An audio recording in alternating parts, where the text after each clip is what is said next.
दोस्तों, एक ऐसा विश्वविद्यालय जो 30 एकड़ के क्षेत्र में फैला हुआ था, जिसमें 10,000 से ज़्यादा छात्र और 2,000 से भी ज़्यादा शिक्षक थे। इस यूनिवर्सिटी में psychology, maths, economics, history, astrology और मेडिसिन जैसे कई विभाग के साथ एक 9 मंजिला इमारत में एक विशाल पुस्तकालय भी था, जिसमें 90 लाख से भी ज़्यादा पुस्तकें थीं।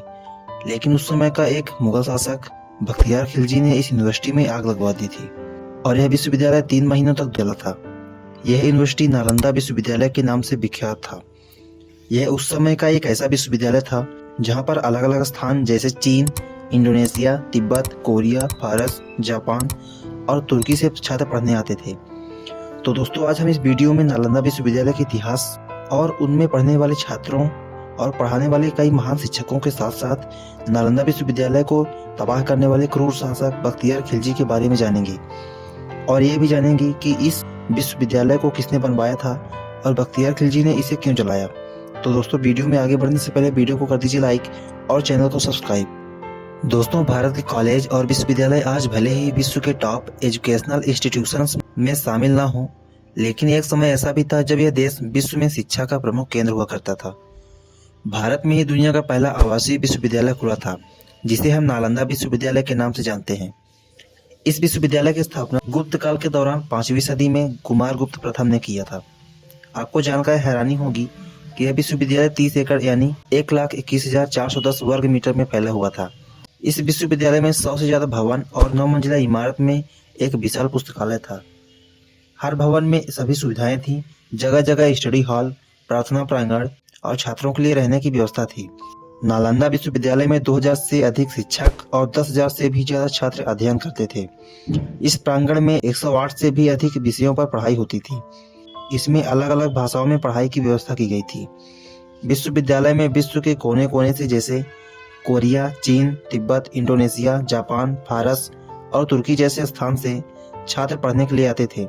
इस विश्वविद्यालय में astrology, psychology, architecture, language science, economics, science, math जैसे कई विभाग हुआ करते थे और सभी विषयों को पढ़ाने के लिए दुनिया के महान शिक्षक जैसे शीलभद्र, धर्मपाल, चंद्रपाल और गुणमती जैसे महान आचार्य, शिक्षक और विद्वान थे।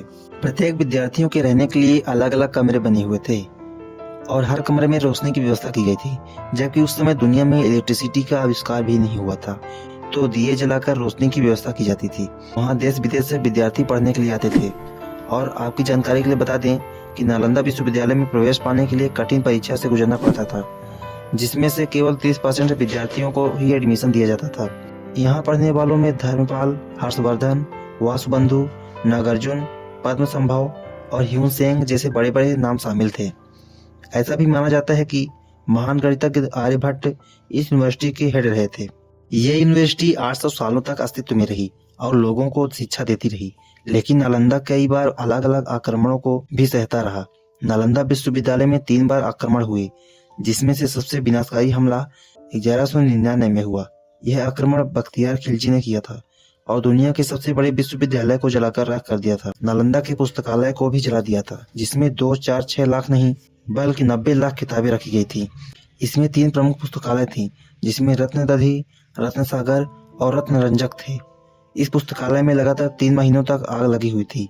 आप इसी से अंदाजा लगा सकते हैं कि यह विश्वविद्यालय कितना विशाल रहा होगा। नालंदा 2 शब्दों से मिलकर बना है, जिसमें पहला नालम का अर्थ है कमल, जो कि ज्ञान का प्रतीक होता है, और द का मतलब है देना, यानी नालंदा का मतलब है ज्ञान देने वाला। इस यूनिवर्सिटी में बौद्ध ज्ञान भी दिया जाता था। यहाँ हर धर्म के छात्र शिक्षा ग्रहण करने आते थे। बाद में इस विश्वविद्यालय को कुमारगुप्त के उत्तराधिकारियों का संरक्षण मिला, जिसमें गुप्त सम्राट नरसिंहगुप्त बादादित्य ने यहाँ एक मंदिर का निर्माण करवाया, जिसमें 80 फीट ऊंची भगवान बुद्ध की प्रतिमा स्थापित की गई थी। गुप्त वंश के पतन के बाद आने वाले शासकों ने इसकी देखरेख की और भारत के अलग अलग राज्यों से नालंदा को चलाने के लिए अनुदान दिया जाता था। यही नहीं, विदेशों से भी नालंदा को अनुदान मिलता था। इसी के कारण नालंदा विश्वविद्यालय में छात्रों को निःशुल्क शिक्षा के साथ रहने, खाने और किताबों के लिए शुल्क नहीं देना पड़ता था। उस समय विश्वविद्यालय में सब कुछ बेहतर तरीके से चल रहा था। सभी छात्र ध्यानपूर्वक शिक्षा ग्रहण कर रहे थे, लेकिन उस समय का एक मुगल शासक बख्तियार खिलजी की तबीयत खराब हो गई। किसी गंभीर बीमारी से वो परेशान था।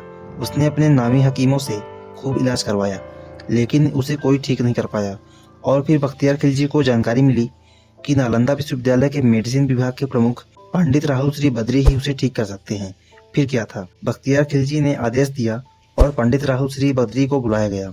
लेकिन इलाज से पहले बख्तियार खिलजी ने एक शर्त रखी कि किसी भी प्रकार से भारतीय दवा नहीं खाएगा, क्योंकि ये उसके काफिरों द्वारा बनाई गई है। फिर भी पंडित राहुल श्री बद्री को उसका इलाज करना ही था और फिर पंडित राहुल श्री बद्री बख्तियार खिलजी के पास गए और उसे प्रतिदिन कुरान पढ़ने की सलाह दी। इस बात को बख्तियार खिलजी ने मान लिया। फिर क्या था, कुछ दिनों तक यह कुरान पढ़ता गया और उसकी तबीयत भी सुधरने लगी। ये जानकर उसे बहुत आश्चर्य हुआ और उसने पता लगाया कि मैं ठीक कैसे हो गया।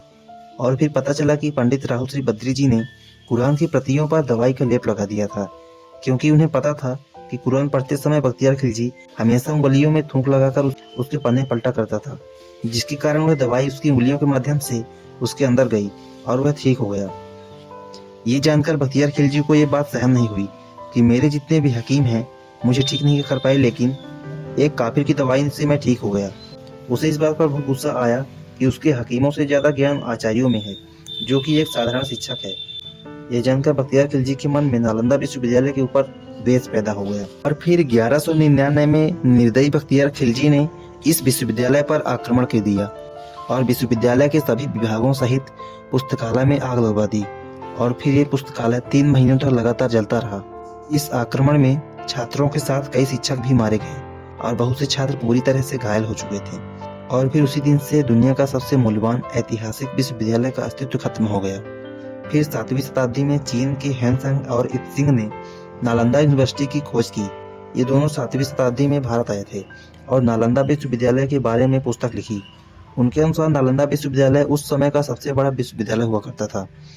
हैनसंग और इत्सिंग की बात मानकर इस स्थान पर खुदाई की गई और फिर यहाँ पर नालंदा यूनिवर्सिटी के अवशेष मिले। माना जाता है कि खुदाई में जितने भी अवशेष मिले हैं वो सिर्फ नालंदा विश्वविद्यालय के अवशेष का केवल 10% ही है। प्राचीन नालंदा का पूरा परिसर एक विशाल दीवार से घिरा हुआ था, जिसमें प्रवेश के लिए एक मुख्य द्वार था। उत्तर से दक्षिण की ओर मठों की कतार थी और उनके सामने अनेक भव्य स्तूप और मंदिर थे। मंदिरों में भगवान बुद्ध की सुंदर मूर्तियां स्थापित थीं, जो कि अब नष्ट हो चुकी हैं। नालंदा विश्वविद्यालय की दीवारों के अवशेष इतने चौड़े हैं कि इसमें आज भी इसके ऊपर ट्रक चलाया जा सकता है। पटना से 90 किलोमीटर दूर दक्षिण में आज भी विश्व प्रसिद्ध प्राचीन बौद्ध विश्वविद्यालय के खंडहर मौजूद हैं। प्राचीन नालंदा विश्वविद्यालय के नाम पर नई नालंदा यूनिवर्सिटी बनाई गई है, जिसे बिहार के राजगीर में 25 नवंबर 2010 में बनाया गया था। नालंदा जैसी यूनिवर्सिटी इस बात का सबूत है कि भारत का ज्ञान सदियों से दुनिया को रोशन कर रहा है। दोस्तों, हमने इस वीडियो में प्राचीन नालंदा विश्वविद्यालय के इतिहास के बारे में जाना। आपसे उम्मीद है कि ये वीडियो आपके लिए इन्फॉर्मेटिव रही होगी। अगर ये वीडियो आपको पसंद आई हो तो आप इस वीडियो को अपने फैमिली मेम्बर्स और दोस्तों के पास शेयर कर दें और चैनल को सब्सक्राइब कर दें। Thank you. जय हिंद, जय भारत।